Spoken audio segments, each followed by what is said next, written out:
My name is Dr. Robert Farley. I am an assistant professor at the Patterson School of Diplomacy and International Commerce at the University of Kentucky. And with me today is Dan Trombly in what I believe is his first Blogging Heads appearance. How are you doing today, Dan? I'm doing pretty well. How about yourself? Right. Could you introduce yourself to the accumulated people? Yeah, absolutely. So I'm Dan Trombly. I blog at my own site at Slouching towards Columbia. It's my own independent blog, but I also am published at the Center for New American Security's Abu Kawama blog.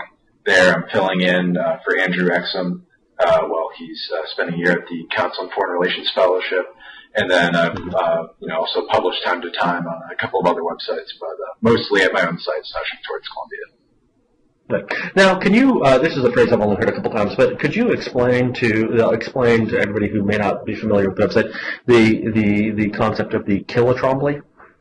Yeah, I haven't coined the term, but apparently, I'm sort of, as one of the great advantages of writing your own blog is that you don't have an editor. It's also one of the great disadvantages, but in my case, pesky word limits don't really exist. So I think after writing something like a 6,000 word post on Syria, people coined the Killa Trombly, which is now just a standardized unit for large, generally unedited blog post, although there's a fair amount of dispute about how long it actually is. I didn't come up with it. You'll have to ask Brett Friedman and David Gartenstein-Ross and Kelsey Atherton. Right. They can probably give you the answer, but that's the best explanation I can offer right now. Right. I mean, all I have to say is that the amount that you can write, and really even on a fairly short period of time, is extraordinarily impressive. Thank you. In part I say that because, when I began blogging, I was, something like 32 or 31 or something along those lines, that I had, none of the responsibilities. Mm-hmm. Which, I may have little responsibilities trotting in here at some point during this dialogue, but, it prevented me from doing things. Or, at that point I could still write lots of words, but my goodness, and without an editor,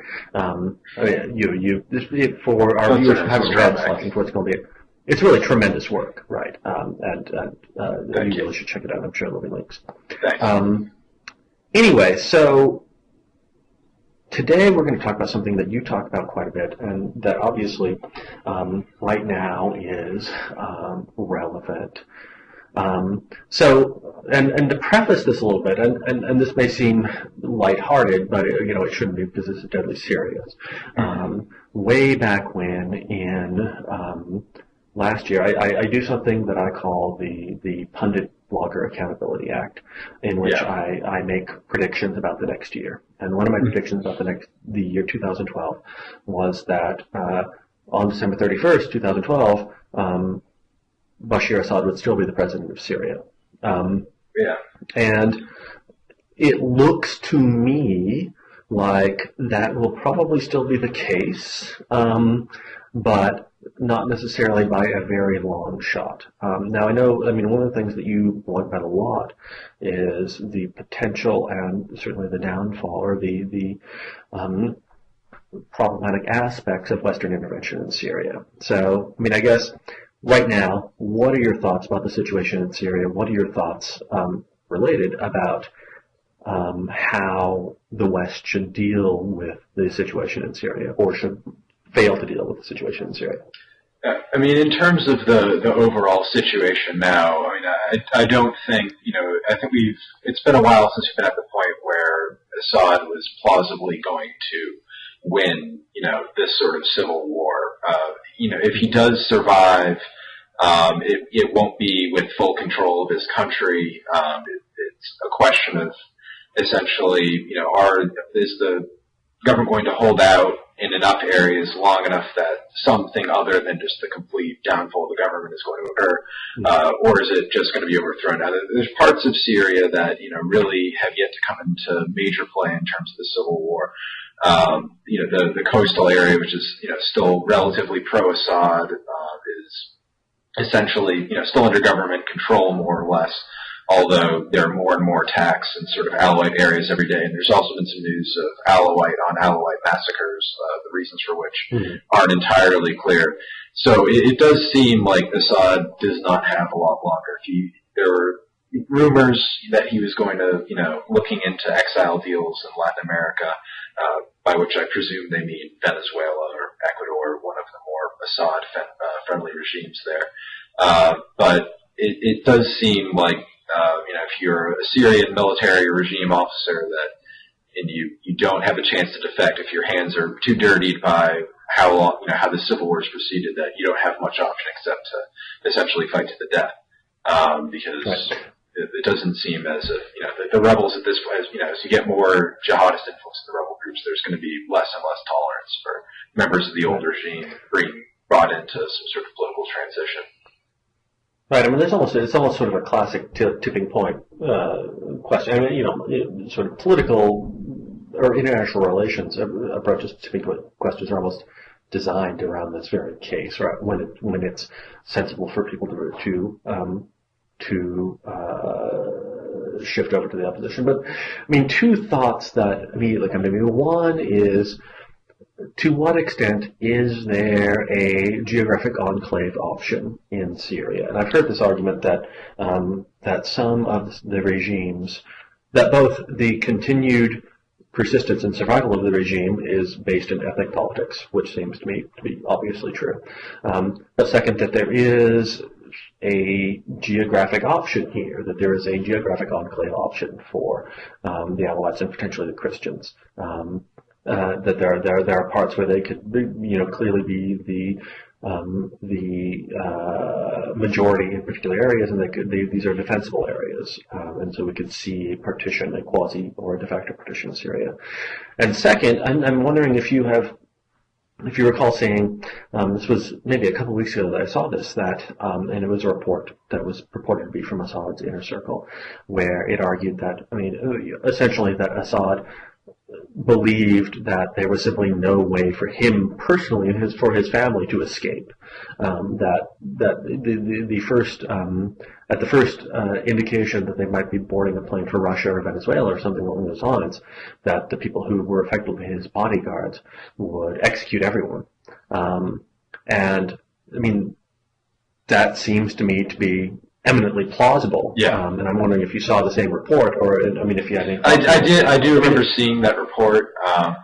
I don't, in guessing the psychology of a leader in a situation like this is always a mug's game, because no matter how much you think you know about it beforehand, that sort of the psychology of this kind of situation isn't always apparent going into it, and it's pretty easy to be duped or let yourself be duped about what you think is going on. But I think in this, that scenario that's laid out does sound very plausible to me.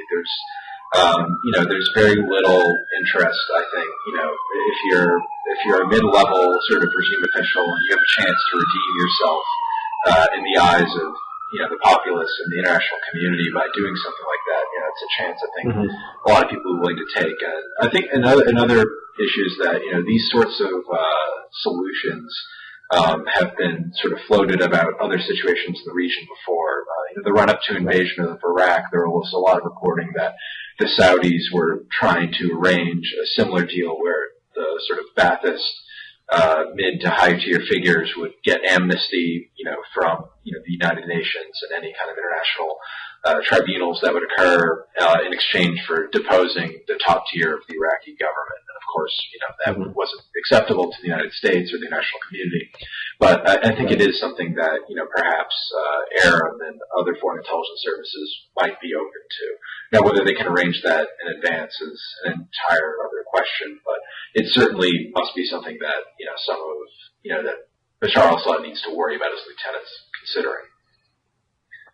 Right. I mean, to what extent do you think, is there any concern, and this is interesting because there was just an acquittal from the ICC, and I don't recollect his name, but somebody who was accused of war crimes was just acquitted. It was considered a major setback for the ICC. Do you think that, and I know this question's been asked ad nauseum, but we might as well deal with it, do you think that multilateral institutions like the ICC make it more difficult for people like Assad to consider exile as an option? Even if they're not terrified of their inner circle having them shot? I mean, it's a difficult question in that, at what point does the ICC sort of, factor into the leader's decision cycle? I'm somewhat sympathetic to this argument because, I do think that if you're clearly, telling a leader that they're not going to, there is no sort of escape route, then yeah, there's going to be some problems in terms of, getting them to comply with what you want to do because you're not giving them an adequate incentive. Now, on the other hand, though, I think in a lot of cases, leaders start crackdowns like this, they do it because they don't intend on being caught in the first place. So generally, by the time that, you've reached a point where prosecution is really even possible, you're talking about a vastly different military situation where, in all likelihood, the regime has done some really nasty things to even hang on to that point, and it's probably not going to be getting a soft landing, by any means. Yeah. Right. Go ahead. Yeah, I mean, because the ICC, it's sort of, one of the big critiques of the ICC is that, as you know, is that, it's sort of a trial court for sort of African dictators who, don't necessarily have the same resources at their disposal to deter international intervention to stand up to their own militaries. It's more difficult for them to coup-proof because they don't, they can't get kind of foreign patrons to back them up always, unless of course you have the French on your side. But I don't think we've ever seen in the ICC, a country that's been as sort of built up, with the same sort of military resources that Syria has, the same sort of international backing that's been just sort of fallen so completely. I mean, even the Serbian war crimes trials, that was done on the basis of a somewhat compliant Serbian government. Yeah, that was not the result of a violent revolution that, destroyed Serbia, or, that, in terms of Bosnia, it was because there's, a new central government that was working with the prosecutions. I don't think we're going to see that kind of situation in Syria. I don't think it's going to be, we're still sort of waiting to see what the lessons from Libya are, and I imagine that'll hang pretty heavily over what people in Syria consider. But even then, that's such a legal mess since Libya was not, an ICC signatory at the beginning, and, there's this whole debate about how they're going to be prosecuted. I think it's hard to make any really definite judgments about how that'll play out. Right. I mean, you had a semi-complicit Serbian government that sort of publicly wasn't complicit, but that privately was complicit in many of the things that were going on with the ICC. So, I mean, to return briefly to a question I asked earlier, which was about the military situation, I guess a different way to frame it is, how have we gotten to this point with? I mean, I've been following this with some interest as to, because the Syrian military is not like the Libyan military, right? And this is something that all people who have certainly talked about intervention have had to deal with, right? The Syrian military is a real state military. It's not something that was completely gutted by the regime, like you had in Libya, that completely disintegrated when the rebellion started, right? It's a real army. It has, and when we say it's a real army, it has downsides, right? It's an army that was problematically constructed and that has affected its issues, but it's a real army and it's held together previously in rebellion situations. So, how did we get to this point where the regime seems extremely militarily vulnerable? Is it mostly in terms of defections? Is it the population? Is it other state actors that have come before? Is it sort of foreign and international fighters taking advantage of a situation? I guess to the extent that you understand it, what can you tell us about what story can you tell us about how the Syrian military has lost control of Syria? Right, this military that was once, if not regionally terrifying, at least was regionally respected, even by fairly serious people. I mean, how have we gotten to this situation where they can barely control Damascus? Yeah, I mean, I think, C.J. Shivers, sort of asked himself this question when he was looking at, some of the increasing sort of daily casualty rates for the Syrian Army, and I forget how long this was. It was, I believe it was over the summer. He said, we're now at the point where the Syrian Army sort of can stave off defeat, but, they're losing the war. And, Shivers had argued that a lot of it was, the really effective repackaging and implementation of the tactics of insurgency that, were used to do serious harm to the United States military, right across the border. And of course it's not all foreign jihadists. There are other militia groups that are secular, but they're appropriating the tactics as the tactics, maybe arguably with the exception of suicide bombing, which, although not globally is within that region, more associated with prevalence to jihadist groups, but the use of car bombs, the proliferation of relatively sophisticated IEDs, and the other thing is that it just takes a lot of time for rebel groups to build organizational coherence. Most of these Syrian rebels, the Free Syrian Army, was ostensibly started by defectors, but a lot of these units are sort of local areas that don't have a particularly large amount of combat experience. And like with any military, the conscripts aren't particularly skilled, and they're certainly not trained to fight this kind of war. They weren't trained to operate as insurgents. So it's a learning process, and a lot of that has to be done on the battlefield. Obviously there are big setbacks for the rebels, initially, but as long as some of those guys can live to fight another day and share their tactics and techniques with other groups, we should expect to see an increasingly sophisticated military.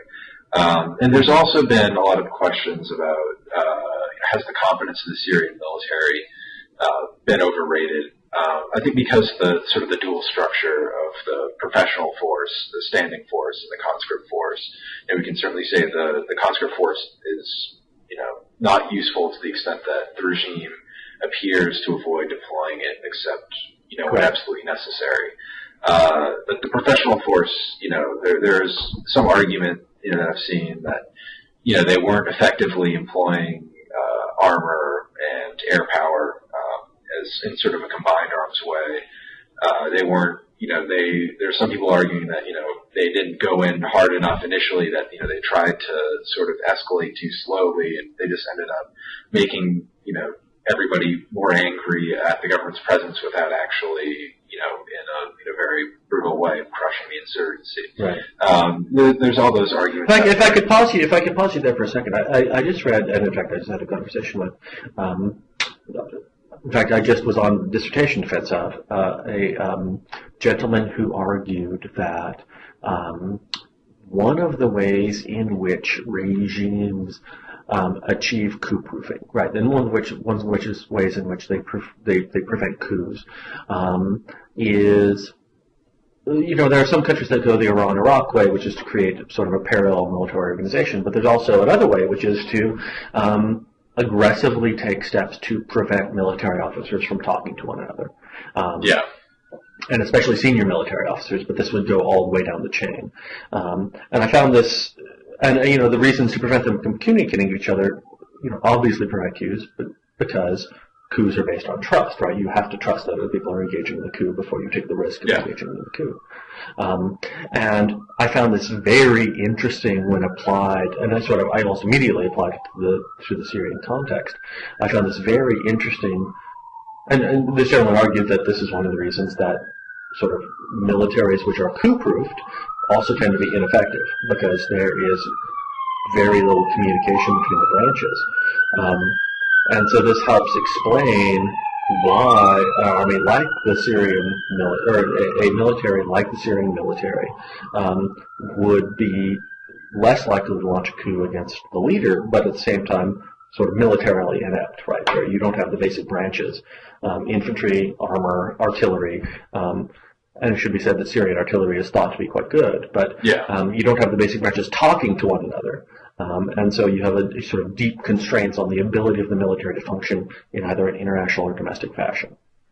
Yeah, I think that that does ring true, I think, to a lot of what we see with these sorts of militaries. And, it's also notable, some of the reporting suggests that, it's really specific units, even within the professional army, that have done the brunt of the fighting, presumably in order to minimize the amount of communication between leaders necessary, which, if you're worried about a coup, has a beneficial effect, but in terms of effectively disseminating, not just communicating, and coordinating operations, but disseminating knowledge of counterinsurgency and how to conduct it, what works, what doesn't work. You have very limited options. I mean, for a dictator, there's obvious benefits to keeping a lid on a situation, but when you get to the point where your security measures are creating a military that is in over its head, then that obviously has some negative consequences in the long run. And I think on this side of the gamble, Assad, looking at Syrian history, probably, rightly chose that, coup-proofing was a bigger concern. Right. Nobody really saw a revolution like this in Syria, coming in terms of, the regimes of the region, which is the story we've heard over and over about the Arab Spring. So I think, very few militaries are really effectively designed in that region to adapt to this situation. Right. So how do you read, the report came out last week about the use of Scud missiles. For my part, I was sort of genuinely unimpressed with the regime's decision to use ballistic missiles against rebel targets. I guess two questions. One, what do you think about the decision to use Scud missiles? And two, is this a question of desperation? Is it a question of just use it before you lose it? So I guess to reframe this, one, military effectiveness, and two, utter desperation. Let's just fire what we can at the rebels before we die. What are your thoughts? Yeah, I think the desperation does play into part of it. I think, they're concerned about the proliferation of manpads. The surface air missiles that have started to come into Syria and are showing up. I think just today, somebody said the first picture of an assembled SA-16, which is, a relatively sophisticated surface air missile that can probably take out anything you need to take out within the Syrian Air Force. So they're no longer dealing with open airspace. And I think when you're a regime that, you don't have that many trained pilots, it's really easy for pilots to defect, just by virtue of the equipment and the training you give them. So there's obviously big potential cost, not just military, but politically, to overusing air power in these sorts of situations. Particularly when I don't know if these pilots are particularly well trained for flying in environments where they're contesting, these kinds of air defenses. So I think they want to have a way to reach out and touch somebody that doesn't require them to put a valuable airframe at risk and put more stress on the military. Right. And then there's also another argument that I've seen some other folks made that, is also possible is they may want to demonstrate, that they have, ballistic missile capability. They may want to familiarize, some of their crews with actually using the things more, and sort of just remind the world that they have this capability in addition to the military benefits of hitting the targets. I don't know if it's true or not, but it is somewhat plausible. And certainly, you have to make sure that if you're relying, as some people have asserted, and Turkey seems to think with its request for Patriots, that that your ballistic missile deterrent is going to be enough to keep NATO or whoever else out of the country, then you need to make sure that capability is actually going to function. Syria has a pretty large arsenal of missiles. We have a few hundred, so I don't know if it's quite if it was use it or lose it, I might expect to see a lot more of them flying around, but it doesn't seem like there's been. We don't know how many there have been, but it doesn't seem like we're looking at this massive, constant barrage. It was just sort of a report of a few sporadic uses of it over a week. Right. Do you think that Turkey's request to the Patriots is mainly ballistic missile oriented? Because, I would say that, the Patriot missiles is a surface-to-air missile system. Turkey has more than sufficient capabilities to defeat the Syrian Air Force if it needs to. I guess that would be my thinking, that, this is about not the Syrian Air Force, but about ballistic missiles. Is that how you read the deployment of Patriots? Yeah, that seems to be the impression. A lot of the Turkey watchers, and just from the folks who look at the really technical aspect of it, the Patriots just aren't the right choice for enforcing across the border. Some people suggested a no-fly zone. When you're dealing with mountainous terrain, you need to have aircraft that are capable of with compensating for that. The missile can't really effectively do that, especially if the aircraft are low flying. I mean, Right. with certain versions of Patriots, and I'm not sure exactly which model the Turkish government's requested, but the fire control system deliberately filters out, the low and slow targets because, when you're using it for ballistic missile defense, you don't accidentally hit one of your own aircraft or aircraft that isn't a missile. I mean, certainly, it's not going to do a whole lot to deal with aircraft that are taking off and doing short flights because you may not even be able to detect and engage them before they finish dropping the bombs. Some people have argued that there might be a deterrent effect that if you're as a Syrian pilot know that these big surface to air missile systems are out there, you're going to be less likely to fly. That's possibly true, but I still think that the ballistic missile argument is a little bit stronger in that. Right. The Turks, if they wanted to just deter the Syrian Air Force, they have, as you said, they have a lot of other military capabilities they could use to accomplish the same thing without needing to jump through these hoops. And it's also interesting because Turkey was also, before the Syrian intervention, in talks with a number of different countries about acquiring these sorts of missiles for missile defense purposes. So this may be, this may be part of that overall dialogue. Right. I mean, from my point of view, this may be part of. I mean, this is an argument for another day, and maybe you could write a Killa Trombly or two about it. But I think that ballistic missiles have been habitually the political relevance of ballistic missiles has been habitually and consistently inflated by sort of world defense authorities. Almost since the invention of the ballistic missile. Yeah, that's probably a conversation for another day, right? Yeah, I mean, I think in general. Go ahead. Yeah, I mean, I think in general, both the danger of ballistic missiles and along with it, the efficacy of a lot of missile defense is pretty consistently exaggerated. Particularly when you're talking about a situation where you're not using a nuclear weapon, even with chemical weapons, there's still a lot of debates about how efficacious they'd actually be. Outside of sort of the terror value, which is, a function and part of the inflation. But, in terms of conventionally armed ballistic missiles, I think, as you said, it's essentially, it's a desperate act. It's really not the best platform for any kind of target. And even, I've been reading a bit about the various wars of the cities between Iran and Iraq, some of which involved ballistic missiles carrying chemical warheads, and that doesn't seem to be much indication that the chemical warheads were very effective at anything other than causing terror.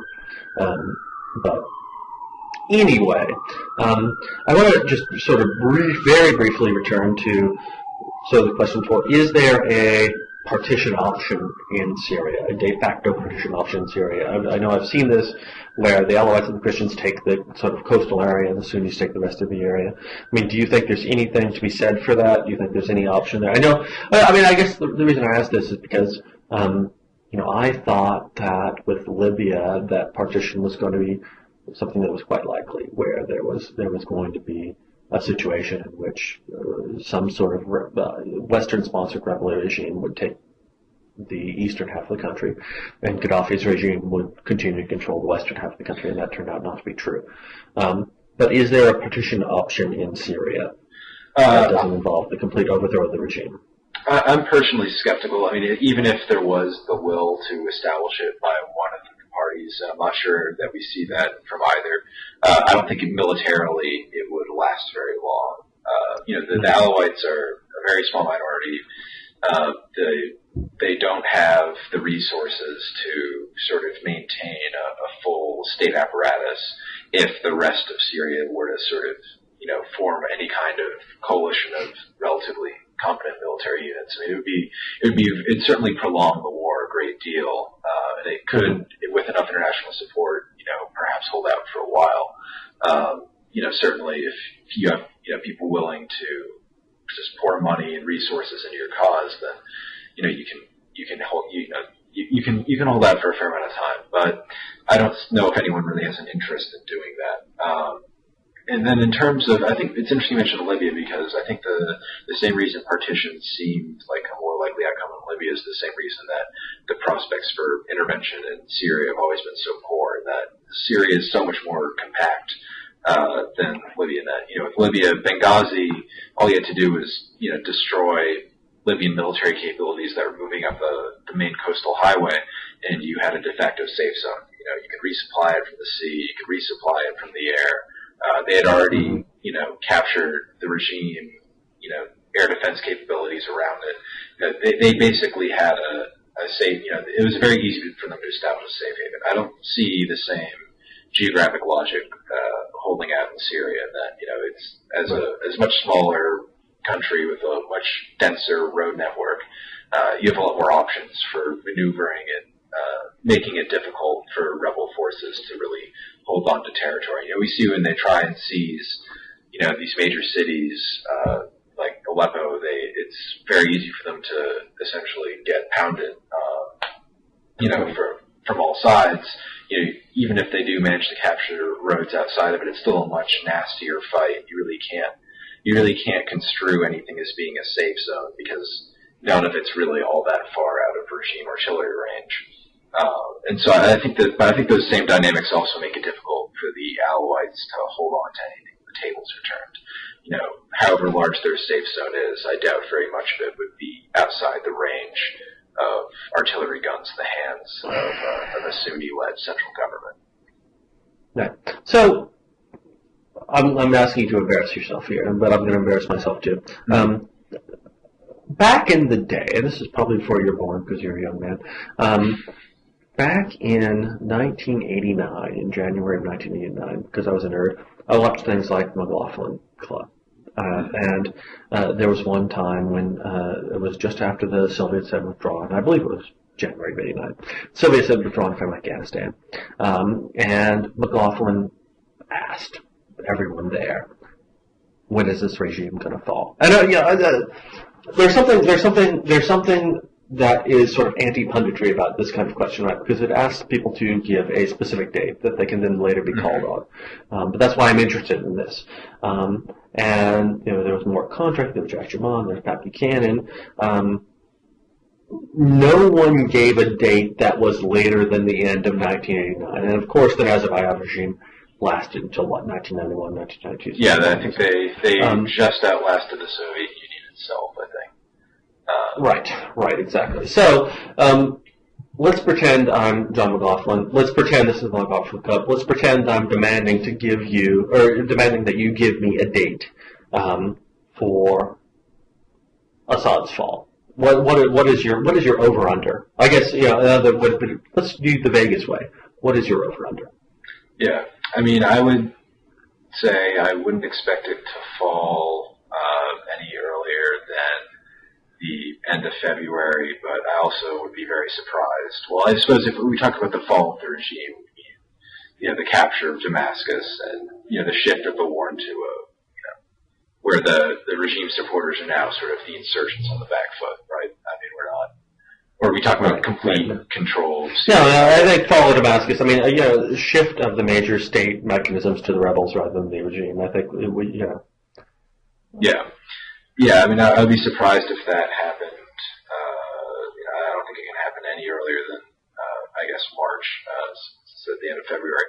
And I would also be surprised if it happened any later than by this time next year. I think we're within the last year of this conflict, is the impression I'm getting from us reporting on it. I mean, the most optimistic estimate said, it'll fall sometime in January. I don't know if those will be true in this case, but because at the point where,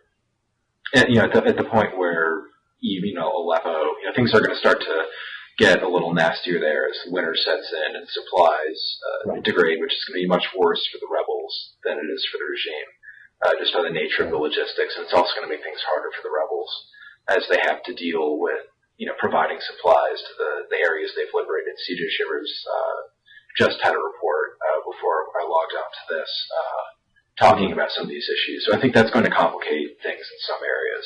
And then also every sort of major offensive in Damascus so far has turned out to fizzle a little bit more than the initial predictions have expected. So that's why I say, it's going to be a couple more months before we see the fall of it at the earliest.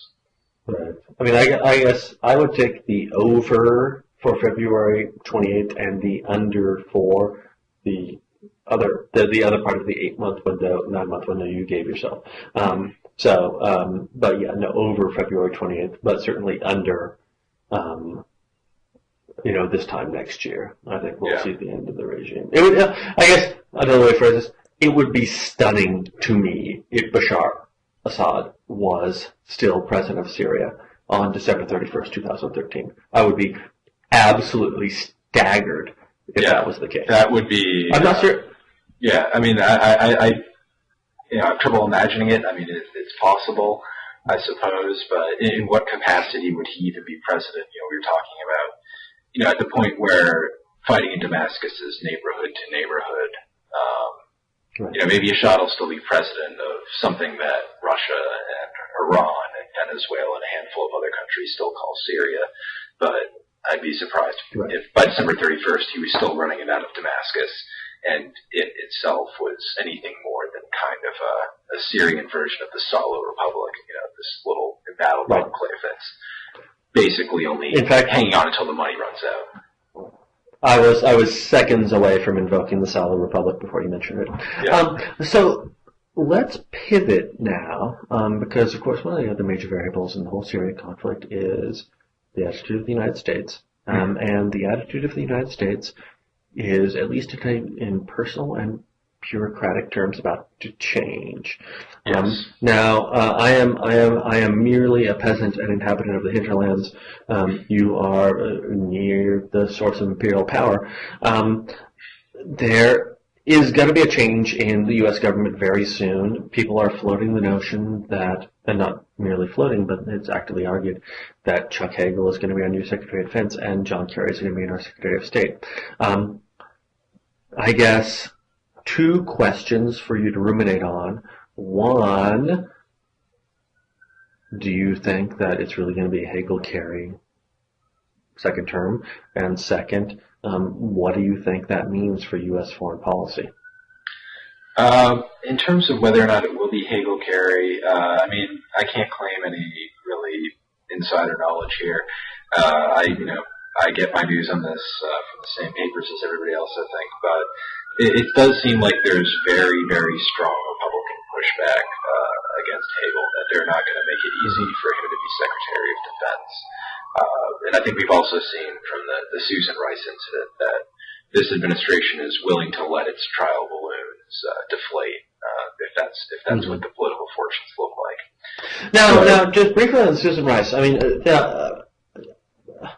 what do you think was the causal killer of the Susan Rice candidacy? Because, I mean, people were floating her Rwanda problems, her Paul Kagame problems, in the very last days before she withdrew her name from consideration. I mean, do you think it was all Benghazi, or do you think Benghazi led to the uncovering of other issues? It's hard to say. I mean, certainly Rice didn't have, in terms of the real heart of the issues about Benghazi, who had their levers on the policy decisions that led to it actually occurring. You really can't put Rice at the blame for that one unless you want to go all the way back to the Libyan war itself. But that's, not a critique anybody in the Congress is really making.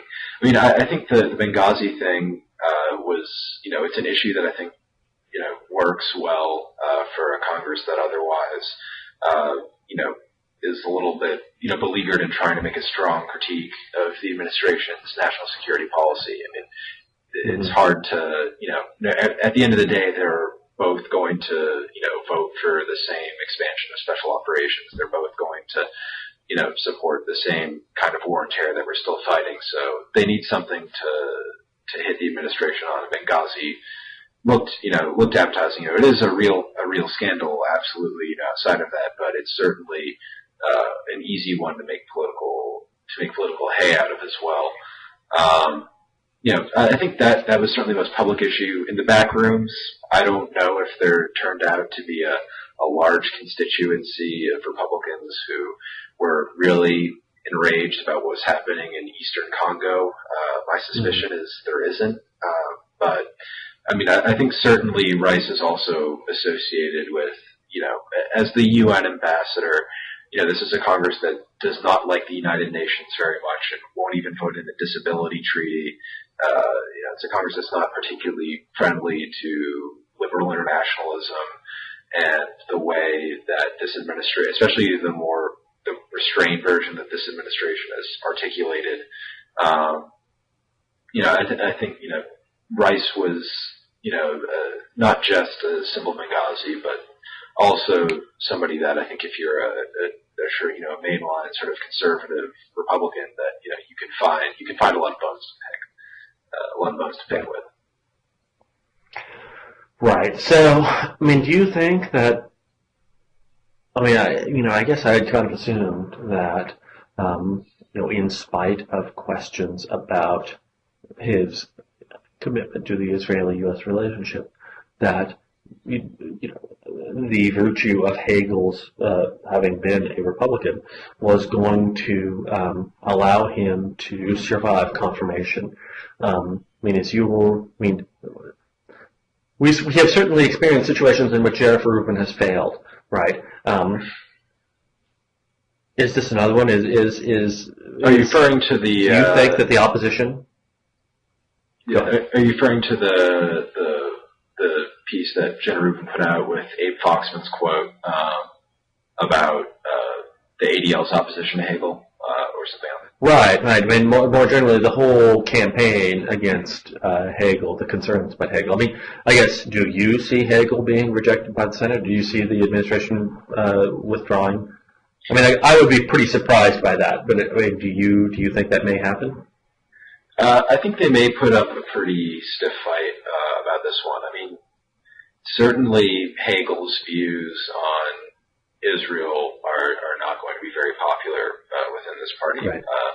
Because it's not simply that he's interested in sort of reassessing the relationship, but he's also actively called for dialogue and engagement with Hezbollah, with Hamas, with Iran itself, in the context of the Israeli-Palestinian relationship, and like bringing Iran to the table is part of any kind of peace framework, which is going to go over like a lead balloon with not just Republicans but a lot of Democrats. Right. But I think this whole sort of aspect of the argument is sort of strange to me. I mean, I understand the political logic of it because I think again it's something to make easy hay out of. But it has very little to do with what the Secretary of Defense is going to be dealing with on a day-to-day basis. And particularly, I mean, I don't know what your perspective is on this, but, particularly when the real issues at stake here for the DoD seem to be first and most obviously the budget and the force structure and force posture going forward.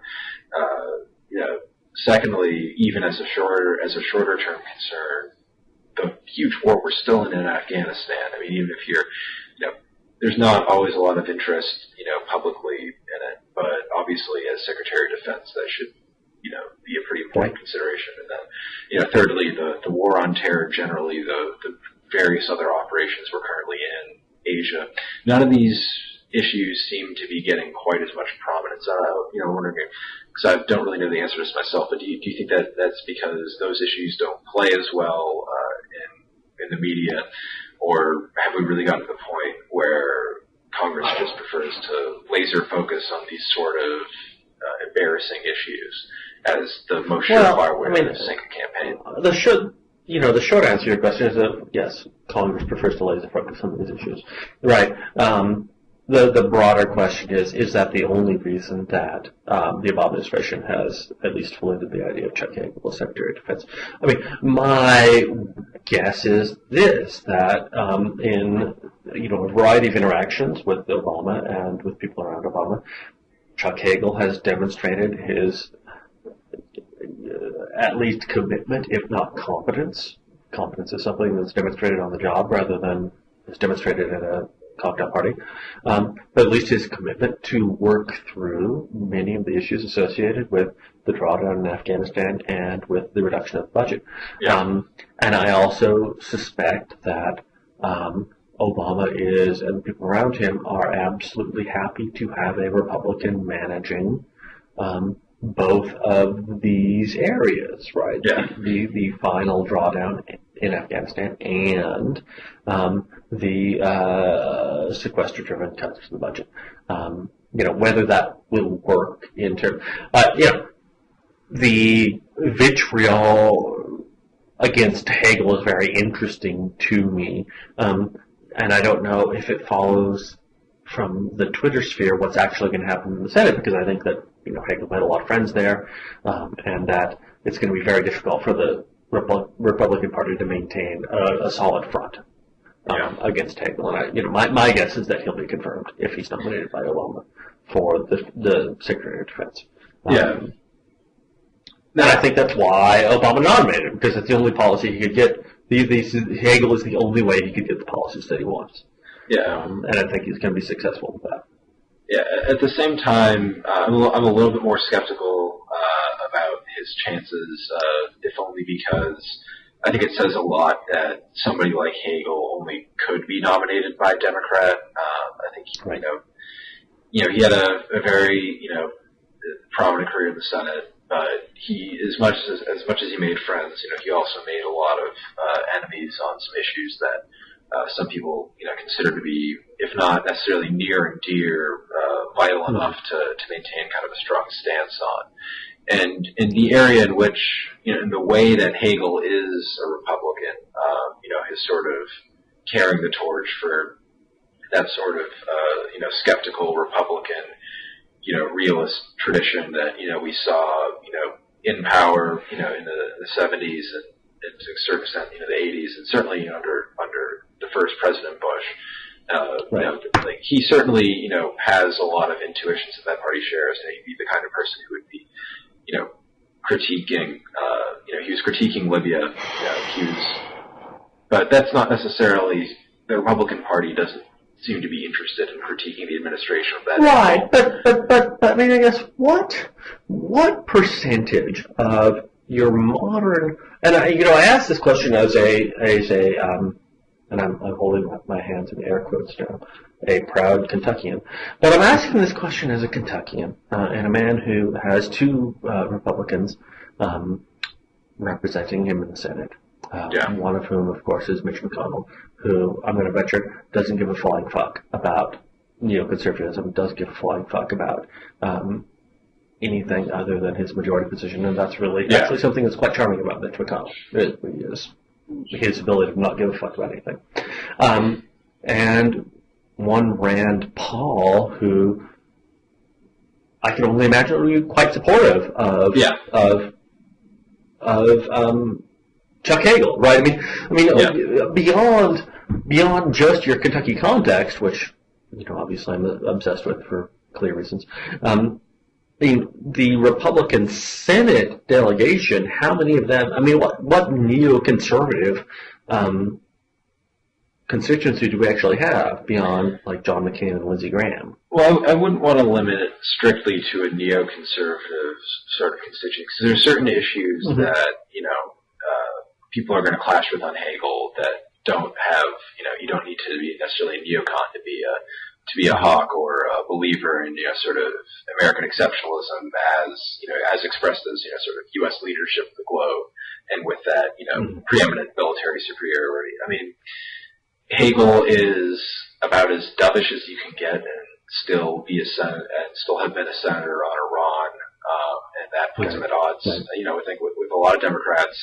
And I think with Republicans who may not be interested, there are plenty of Republicans who, would like to expedite the withdrawal from Afghanistan, but are, still pretty dead set about either preventing a nuclear Iran or wish we had done more to support the Green movement or, what have you. There's certainly, there's no real constituency for people who have Hagel's views about Iran, at least within Congress. The other thing is that on defense issues generally, Hagel is a lot less nervous about sequestration and defense cuts than than I think, a lot of other politicians are. I mean, certainly, he was quoted in some cases as, criticizing, Panetta's fear about that occurring. And I think it was interesting, the Washington Post actually, right before we talked, ran their sort of official editorial position, advising against Chuck Hagel, and it didn't mention, they avoided really directly going into the Israel aspect, but hammered him pretty hard on the size of the military and his position on Iran. And I think those are some issues where you can find, Congress being Congress, there's a lot of people who have a stake in the military, not shrinking, or at least not shrinking too much, and Congress being, generally representative of the U.S. people, there's not a large constituency of folks who think the U.S., has been too hard on Iran so far. Certainly not within, your Kentuckys or, the rest of the country. I think there's a lot of, not necessarily that people want a war, but it's easy to, with some of Hagel's positions on sanctions generally, it's easy to make him look like he's accepted nuclear Iran. And that's probably not true. I mean, there's also reporting suggesting that Hagel's position on Iran is now basically in sync with the administration, which makes sense, because why the administration thinks somebody's going to undermine their Iran standpoint from the left when it's already getting attacked by the right. But it may be surprising for the administration to do so. So yeah. But I mean, it may be appealing to paint it that way. So I think we may see it. There may have to be some sort of, I wonder if there's going to be some sort of, backroom deal in which some amount of defense spending or some other policy position it gets sort of embedded into Hagel's administration in exchange for him being nominated. That would be the sort of the pragmatic thing to do, probably, if your main concern is the policy. But if you just want to, that seems like a terrible deal from the Iran. Our deal is that we nominate a Republican and we have to pay for it. Seems like a terrible deal. It does seem like a terrible deal, but then again, you look at the way the negotiations are going on, some other things right now, and it's frighteningly, I think for the Obama folks, one that may seem appealing at a certain point. With so many nominees that Kerry too is probably he's gonna have his challenges. I think he has a much better shot of being confirmed just because he's practically right. I mean, do you think? So, I mean, I guess that's my next question. I mean, do you think that? I mean, it goes for two reasons. One, do you think he was going to oppose Kerry on Kerry grounds? And two, do you think they're going to oppose Kerry, based on the fact? I mean, or do you think they are going to reject opposing Kerry based on the fact that they have a chance to win back the Massachusetts Senate seat with Scott Brown? Yeah, that's an interesting. As a Massachusetts native myself, that is something I do wonder about a fair amount. I think Kerry is certainly he's a little bit more of a natural pick for the position, and he's going to be a little bit harder to challenge. To the extent he's controversial for sort of the normal partisan disagreements you would expect. He's already run for president, so unless he's been up to some really strange stuff in the past couple of years, there's really no skeletons in his closet politically that are going to come out. I think and then on top of that, he's just spent so long engaging with the work necessary for this position that I think a lot of people are going to have a tough time saying no to him now. He's not going to have the positions Republicans want about Syria and a lot of other things, but I think, he's popular enough within his own party, obviously, and that I think he has, a fair amount of, respect outside of it that I think, he has a fair amount of respect. Whereas Hagel was sort of somebody with no real home, after he withdrew from the Senate, which is, I think why he went into, he decided to go into academia and, the think tank world and that side of things. All right. Well, you know what? I mean, I think we've sort of reached a natural end here. I think we've made some critical predictions that are the pundit accountability actually in effect for us. Listen. I mean, if there's an issue with punditry, if there's a thing about the McLaughlin Club that was really great, it was that it demanded clear predictions from punditry. And if there's, something I would like more from punditry, it's let's make clear predictions and then be liable for those predictions. And I'll quite clearly grant that my batting average is something like 0.76 or something like it's egregiously terrible. But I think it's been fantastic. It's been very good. Yeah, it was great talking to you. Certainly we'll see who was closer to the truth. Although I think we gave a pretty similar range for Assad being out, but hopefully none of us have to suffer the consequences for a particularly bad prediction on that. Right. And well, I guess we didn't really lay anything down too solid on Congress or the nominations, but it'll certainly be interesting to see. There wasn't a lot of violent disagreement. There's just like let's think through how this might end up, and so. But we should do this again at some point. Yeah, absolutely. And thank you, and thank you, Blogging Heads and Foreign Entanglements viewers, for another fine hour of discussion. All right. Great to talk to you. All right. Have a good evening. Thank you so much.